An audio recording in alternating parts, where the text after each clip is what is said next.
The prices of motorcycle parts is starting to get out of hand. I don't know who can afford to spend thousands of dollars on a single exhaust, but it sure isn't me.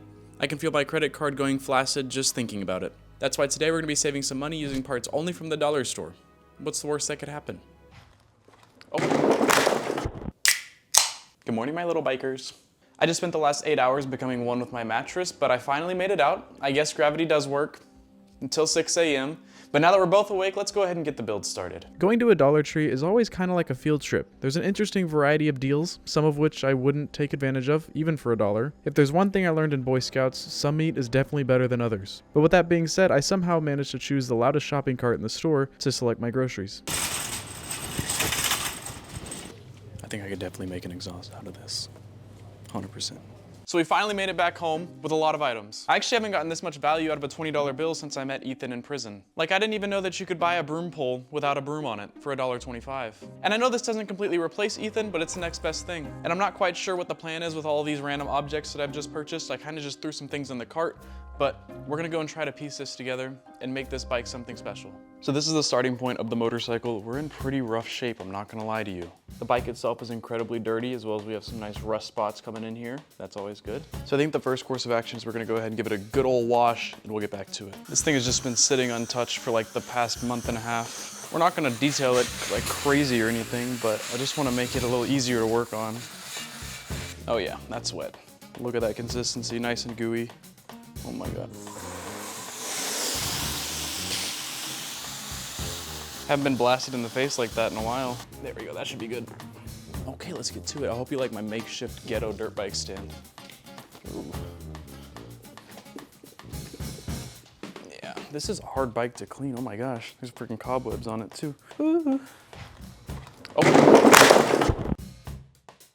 Nothing happened. Now you might be wondering what all I got from the Dollar Tree in my last haul. Let me go ahead and show you everything in depth and I'll paint the picture of what we're going for. The first thing that I wanted to do is make a custom 27-inch exhaust for the mini bike. After that, I want to use some pizza pans to make these Tesla sort of style wheels. And of course, for the long road trips, I'm going to need a Red Bull holder, so we're going to throw one of those on the back of the bike as well. And since we're pimping this thing out, we might as well throw on some underglow. I'm pretty sure that the glow sticks that I bought have straps on already, and I'm pretty experienced when it comes to strap-ons, so we should be set with that. And what's a true motorcycle without some fairings? So I've got some fairings that I'm going to throw on there, as well as a custom paint job that you are going to be incredibly impressed with. And then last but not least, we have some miscellaneous supplies such as some all-purpose caulk, a little bit of multi-purpose cement, and of course a roll of black duct tape. Well, not much to do other than start, so let's try it. Got a little bit of Dr. Roleplay while I try to get this exhaust off. I think the stock muffler is just a couple of 14mm bolts, and then it should come right off. Unsurprisingly, it only took a few minutes for me to figure out that my mechanical capabilities were not quite up to par for this little mini bike. Eventually, I put in some elbow grease and really tried my hardest and got the bolt free, and it made things a lot easier. That one was much easier. Maybe that's finger tight now. Yup. Perfect. Okay. Got the 2 bolts off. There is definitely something else holding it on there. But what? What is holding you on? So it turns out there's a sneaky little bolt under here.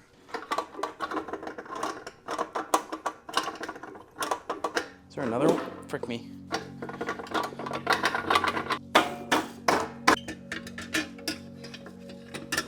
Okay. Ta-da. So now it's time for a little custom fabrication, because this is the exhaust outlet right here, which connected to that little part on the stock muffler. So what I think we're gonna do is cut this off with a saw or something and keep this part up top here so we can connect it back to that hole right there, and then we can add the exhaust on ourselves. I couldn't find any safety glasses, so let's give it a whirl.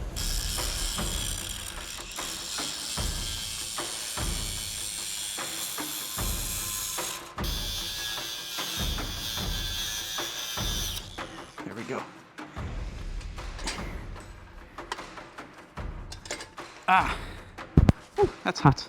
But we got it. It's off. Finally, it's off. Ooh. Okay, I went ahead and took a pair of scissors and I cut this middle part out so we don't have these weird edges. And I think all we have to do now is just fold it up, or roll it up, I guess I should say, and then we'll adhere it to the end of that little piece I was just talking about using some cement or whatever I bought, whatever sticks, I guess. So let's see. I guess I should use this as a reference. Use about the same diameter. Perfect. Just wrap it around like that. This material's a little weird. There we go, that's about right. Now I've got to match the entire thing with that size. Okay, so I've got the rubber cement here and the part. We're just gonna put it around the edge and then wrap it up on top of there. Ooh, nice and gooey. All right, I probably shouldn't be putting it in my mouth, but that's okay. No idea that it's gonna work at all. Oh my God, that's so sticky. Okay, we'll start with that. Let's see. Who would have thought that rolling a piece of metal would be so difficult? I know Snoop Dogg would definitely not be impressed by my lack of ability. It's probably pretty obvious that I'm not used to working with my hands very much. Needless to say, Ethan was more of a shower than a teller. Okay, look at that. Just for good measure, I think I'm gonna tape it up too. Why not? You won't even notice it's there. This is hard to open. Okay, let's do like one around the top. Wouldn't want any exhaust leaks now, would I? And I'll make it nice and tight. Very tight. It's probably not the prettiest thing you've ever seen in your life, but look at that, it's on there. That is snug as a bug in a rug. Okay, so upon test fit installation, you might notice a problem. This is gonna shoot right into my right leg. Okay, that'll be real intimate with the inner thigh, and I don't know if that'll feel good or not, so luckily for us, we chose a nice material that we can just bend it, so I'm just gonna bend the exhaust to face backwards, I think. Okay, so maybe not. Maybe it's just gonna, we're just gonna leave it. I think it looks nice. This is already looking beautiful, but let's move on to the Red Bull holder. It might look like I have no idea what I'm doing, which is relatively true because I don't know what other tool I could use to do this. But like a toothbrush, the best tools have more than one use. I'm a bit excited because if my calculations are correct, I'm gonna be able to fit not only one, but 2 Red Bulls in my Red Bull storage. Let's test it. Heck yeah. Okay, baby, that is gas. Does it lock? It's a little cheap. Does the trick. Look at that. That is a must-have mod going into 2025. I tell you what, these are gonna be everywhere within the next couple years. Okay, so a small issue. I totally did not measure the front wheel before I bought these pizza pans. So I have these like 10-inch pizza pans, and this diameter is only like probably 4, 5, 6 inches maybe. So I'm gonna take the front wheel off and then we're gonna measure it on this thing as well as we can, I guess, and then try to cut it out. This is like too thick for the scissors, but too thin for a saw, I don't know. Also, one more complaint about this little bike. It uses the weirdest size sockets, like the sockets that nobody has. So I don't know if this is gonna, oh God. Let's see if I can hold the bike stable.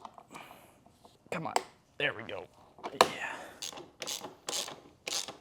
And another thing that I noticed is on the rear wheel, you can barely even see the hub itself. So I'm trying to decide if it's even worth putting these on there. It might cause more issues. We're just gonna do one wheel at a time and we'll figure it out. There's the first wheel out. Beautiful little thing, beautiful. Okay, so this is gonna be a little more complicated than I thought. But I think if we just measure it, we can kind of make a circle around the same size. So that, man, even that's kind of hard. So the diameter is 6.5 inches on the dot. Okay, we gotta make it exact. No room for error. 6'5". We just gotta cut a 6'5" circle out of this thing. Let's start making some marks and pretend like we know what we're doing. There, 6'5" is there. Now how do I make that a circle? Hey, so I got it cut out, but I realized halfway through cutting it that I don't have the right tools for this. I ended up using an angle grinder and some scissors, and that combination just kind of warped the crap out of this thing. This might be a flop, but we're gonna put it on anyways, or try to. That's not too bad. There's a hole in the middle. That's all that counts. Okay, I've gone ahead and gotten both pieces cut out finally. I'm gonna use this rubber cement stuff again just to firmly hold it in place, I guess. The spacers and axle won't let it go anywhere regardless, but just so it doesn't like rattle around. I don't even know if this is gonna work again. I've never used this stuff, so let's see. We'll just put a nice healthy amount on there. Draw little designs, how fun. Perfect. Let's do the other side gently. Oh, I'm gonna lose access to the valve stem. Hopefully I don't need air in here anytime soon. We'll be all right. Perfect. Kind of holds itself in there, to be honest. All right, let's throw it on. Oh, this is the tricky part. Okay, hold on. The axle has to still fit through here, and it doesn't. We can force it through though. Nice, next side. Perfect. Enough. Maybe if we put it through the plate first.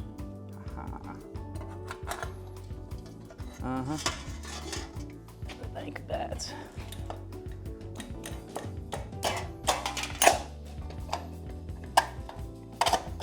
Got some swamp remnants on here. Nice. Perfect. Oh, frick, it's not gonna work like that, is it? Ah, I'm so stupid. Get in there. Guys, I messed up. I didn't account for something. I didn't think about the fact that the wheel spins. So when you spin the wheel, it gets caught on this, and this left side pops. Like that. I don't know what to do about it. Same time, it's pimped out, okay? People are gonna be running this in 5 years. I'm just starting the trend early. All right, we're gonna try to make a couple of fairings, so I have one mapped out. Not there. Here. I don't know if you can see the black Sharpie. This is gonna be pimped out, man. Next time you see me, I might bring this to the track instead. It's gonna be clean. Frick yeah. Okay, I pretty much just finished mocking up the full fairing kit we got here. This is the left side of the bike. Nothing special, but let's go to the right side. That is insane. Look at that, dude. Custom exhaust fitment, custom engine fitment. Can't unscrew the gas cap because we don't stop anyways. Absolutely amazing. Ooh, there's a bike going. Got you. It says add water to fill line and attach cap, shake bottle until mixed. Use it within 72 hours. So that's pretty simple. Let's see. I'm gonna just go ahead and do all of them. Okay, so first one we have is red. Oh, it's covered.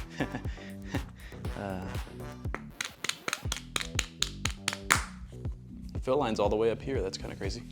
Then we shake it up. Okay, I've got them all secured, and I'm pretty sure you just tip them over and start painting. So, oh, that's horrendous. Yeah, that's bad. Wow. As you might expect, you kind of get what you pay for when you get these Dollar Tree items. I didn't really account for this, but for some reason every time I tipped this bottle over, it just decided to pour more and more paint onto the canvas, which wasn't ideal. So in the end, I ended up just taking off the cap and just rubbing in what I had there. It helped a little bit, but it's still quite atrocious. Okay, it's smoothing out a little bit. It's still horrendous, but at least it's looking uniform. So the build is officially done. Let's go ahead and go over all the parts we put on it for under $20. The very first thing we did is put on some custom fairing, zip tied to the frame almost perfectly. Next, of course, my 27-inch exhaust that I was bragging about at the beginning. This is outrageous and it burnt my leg about 3 times now, but it looks sick. Moving on to the front of the bike, we have beautiful plated wheels that are less than functional, but still pretty cool. The tire also doesn't really want to spin much, but sometimes you have to sacrifice functionality for swag. And to the back, this actually works surprisingly well. My little Red Bull holder, again, zip tied to the frame. But if it ain't broke, don't fix it. Now you might be wondering, Zenith, where's the underglow? Where's the wheelie bar? Those were both horrendous fails. I didn't even want you guys to see that. The glow sticks didn't even work, so I got my refund. $1.25 back in my bank balance. Let's get it. So yeah, all things considered, this is how she stands today. And now there's only one thing left to do. Let's give you guys a cold start on my straight piped, custom Dollar Tree built motorcycle. I hope it doesn't fall off.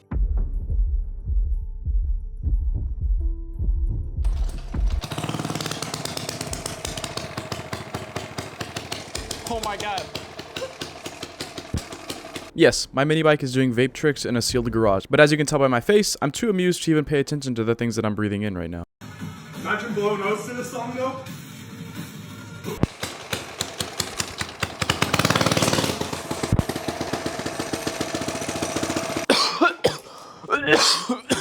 Look at the smoke in here. This is good for me. This is good for my health. I almost sent that mini bike straight into the Miata. Okay, whew.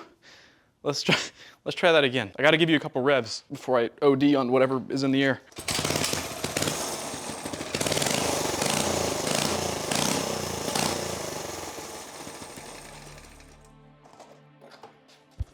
Oh my God. It works. In the process of making this video, I realized that I might not be able to achieve my mechanical dreams. Maybe it's just time to go back to the things that I know.